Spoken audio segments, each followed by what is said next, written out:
क्या आप जानते हैं पौराणिक काल में कई ऐसी कन्याएं हुई जिन्हें ये वरदान मिला कि प्रेम बनाने के बाद भी कभी भी उनका कुंवारापन भंग नहीं होगा। लेकिन सोचने वाली बात है, इतना बड़ा वरदान किन कन्याओं को मिला और क्यों। आज के इस वीडियो में हम आपको इन्हीं कन्याओं के बारे में बताएंगे। इससे पहले अगर आप हमारे चैनल प्राइम स्टोरीज पर नए हैं तो हमारे चैनल को सब्सक्राइब जरूर कर दें। इन कन्याओं में सबसे पहला नाम आता है अहिल्या देवी का। देवी अहिल्या की कथा का वर्णन वाल्मीकि रामायण के बालकांड में मिलता है। देवी अहिल्या अत्यंत ही सुंदर, सुशील और पतिव्रता नारी थी। इनकी शादी ऋषि गौतम से हुई थी। दोनों ही वन में रहकर अपनी तपस्या और ध्यान करते थे। शास्त्रों की माने तो देवराज इंद्र ने गौतम की पत्नी अहिल्या के साथ पति की गैर मौजूदगी में छल से प्रेम किया था।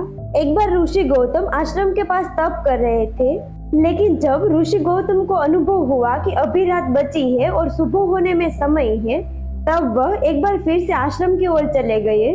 लेकिन जब ऋषि आश्रम के पास पहुंचे तब इंद्रदेव उनके आश्रम से बाहर निकल रहे थे।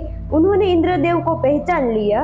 देवराज इंद्र द्वारा किए गए इस कुकृत्य को जानकर ऋषि क्रोधित हो उठे और इंद्रदेव के साथ देवी अहिल्या को भी श्राप दे दिया। जिसके बाद देवी अहिल्या ने क्षमा याचना की और कहा कि इसमें मेरा कोई दोष नहीं है। लेकिन गौतम ऋषि ने कहा कि तुम शिला बनकर यहाँ निवास करोगी। त्रेता युग में जब भगवान विष्णु के अवतार राम लेंगे तब उनके स्पर्श से एक बार फिर तुम्हारा उद्धार होगा। इन पंच कन्याओं में अगला नाम आता है लंकापति रावण की पत्नी मंदोदरी का। दरअसल मंदोदरी को चीर कुमारी के नाम से भी जाना जाता है। ये किसी और की नहीं बल्कि राक्षस राज मायासुर और अप्सरा हेमा की पुत्री थी। वही अप्सरा की पुत्री होने के चलते मंदोदरी अत्यंत खूबसूरत थी। वही पिता राक्षस कुल के थे, इसलिए वो आदि दानव भी थी। वही अगर मंदोदरी की शादी की बात की जाए तो महादेव के एक बार वरदान की वजह से ही उनका विवाह लंकापति राक्षस रावण से हुआ था। दरअसल मंदोदरी ने महादेव से वरदान के रूप में मांगा था कि उनका पति धरती पर सबसे विद्वान के साथ साथ ही शक्तिशाली हो। जिसके बाद उसका विवाह रावण से हुआ था, जिससे मेघनाद, महोदय, प्रहस्त, विरूपाक्ष, भीकर वीर जैसे बलवान पुत्रों का जन्म हुआ। पुत्रों को जन्म देने के बाद भी मंदोदरी का कौमार्य भंग नहीं हुआ, क्योंकि उन्हें चीर कुमारी का वरदान प्राप्त था। इन कन्याओं में अगली है अप्सरा तारा। तारा के बारे में बहुत ही कम लोग जानते हैं कि वह एक अप्सरा थी जो समुद्र मंथन के समय निकली थी।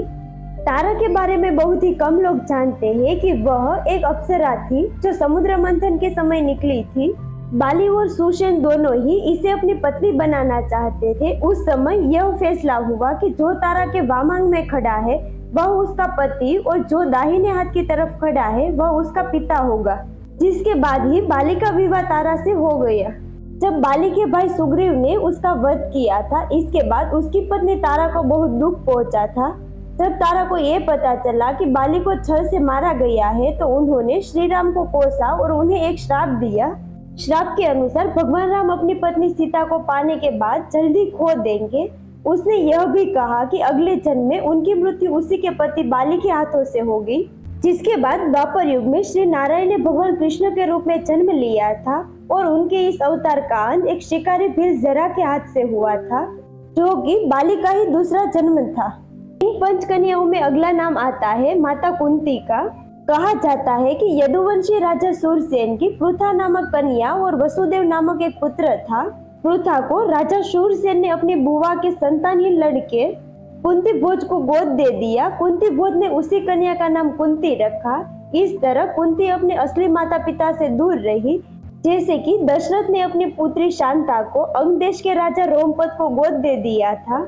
कुंती अपने महल में आई, महात्माओं की सेवा करती थी। एक बार वहां ऋषि दुर्वासा भी आए थे।